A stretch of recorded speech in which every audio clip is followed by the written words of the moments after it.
This is episode 15 of the Relentless Man podcast, Learning Part 3. Hi, and welcome to the Relentless Man podcast. I'm your host, modjaiso, and my goal is to help men die empty, to make sure that you die having used up every ounce of potential that is trapped within you.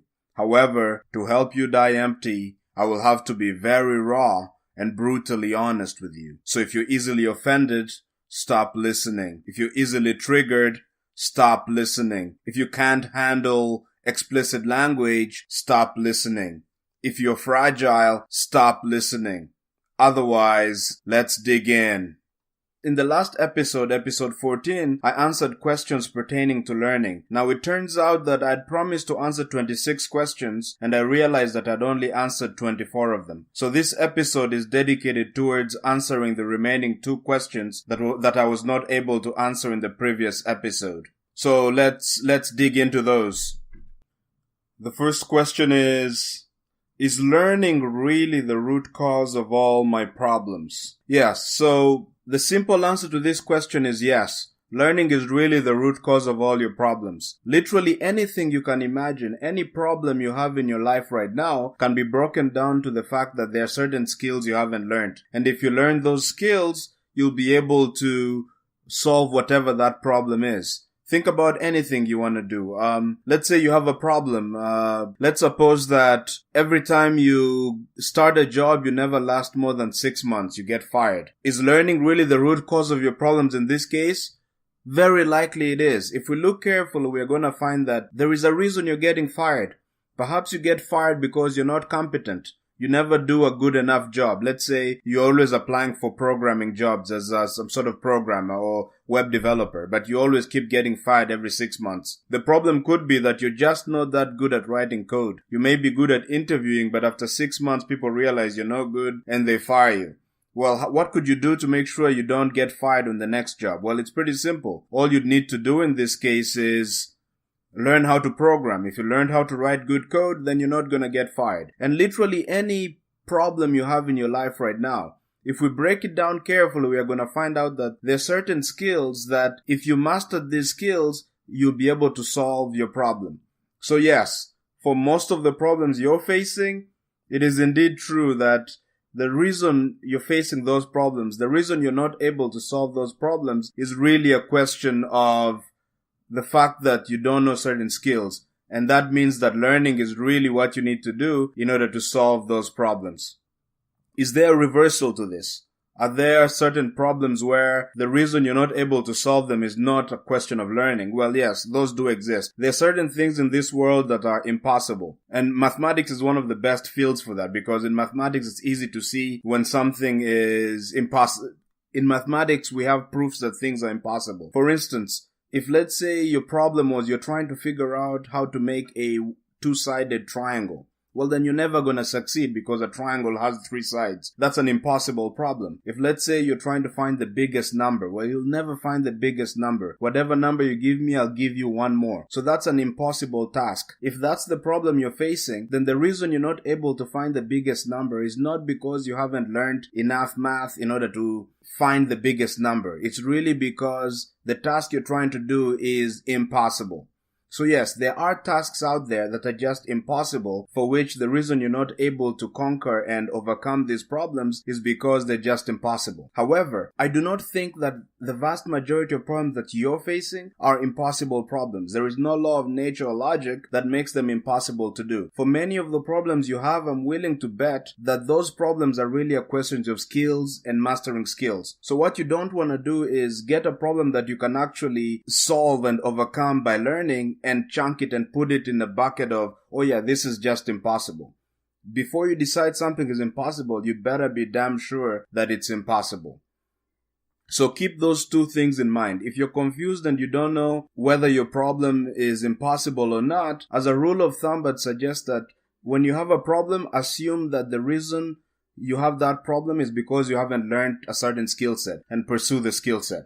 Alright, we just run out of time there. What is the law of variations in learning? So as I had mentioned in the previous episode, we have laws of nature. For instance, we have laws of physics. There's a law called gravity. You drop an object from an elevated position on Earth, it falls to the ground. There are also laws of learning, and if you follow the laws of learning, you'll be able to learn. It turns out that the law of variation is actually a law of learning, and it basically refers to the fact that as human beings, we learn by contrast. When you say something is hot, it means you know what it means for something to be cold. If you say that this man is short, it means you know what it means for a man to be tall. When you know how to do something, you also know how not to do that thing. And our brain learns things by contrast, by knowing what is not in order to figure out what is. This is important because when you're trying to learn and you're trying to do something that at the moment you're not able to do, you're going to have to go through variations. For instance, let's say you have a kid and the kid is trying to learn to kick a ball, and he's never kicked a ball in his life, and also he hasn't really mastered his body and how the muscles move. The first time the kid might not kick the ball immediately. He's gonna kick to the left of the ball, to the right, to the top, to the northwest, to the northeast. He's gonna keep kicking around the ball every time, figuring out where the ball is not. And finally, when his brain has taken in all the information, all the variations of the movement of his legs, finally he's able to successfully kick the ball. Now, he wouldn't have been able to kick the ball if he hadn't gone through these variations. And this is not just true of kids playing soccer, obviously. If you're trying to learn something, by definition, you don't know how to do that thing, which also means that your brain is confused about what works and what doesn't work. It's important to then allow yourself to go through the variations. Unfortunately, our education systems teach us the opposite. In our education systems, we're encouraged to get things instantly. I teach you something right now, in 5 seconds you should be able to do it. That is failure to understand how the brain works. You need to go through the variations, figure out, see what doesn't work, and when your brain is ready, it will figure out what actually works. So yes, if you don't take into account variations, or you take variations personally, maybe by thinking of them as failures or somehow an indication of your intelligence, then it's unlikely that you're going to be able to successfully learn anything.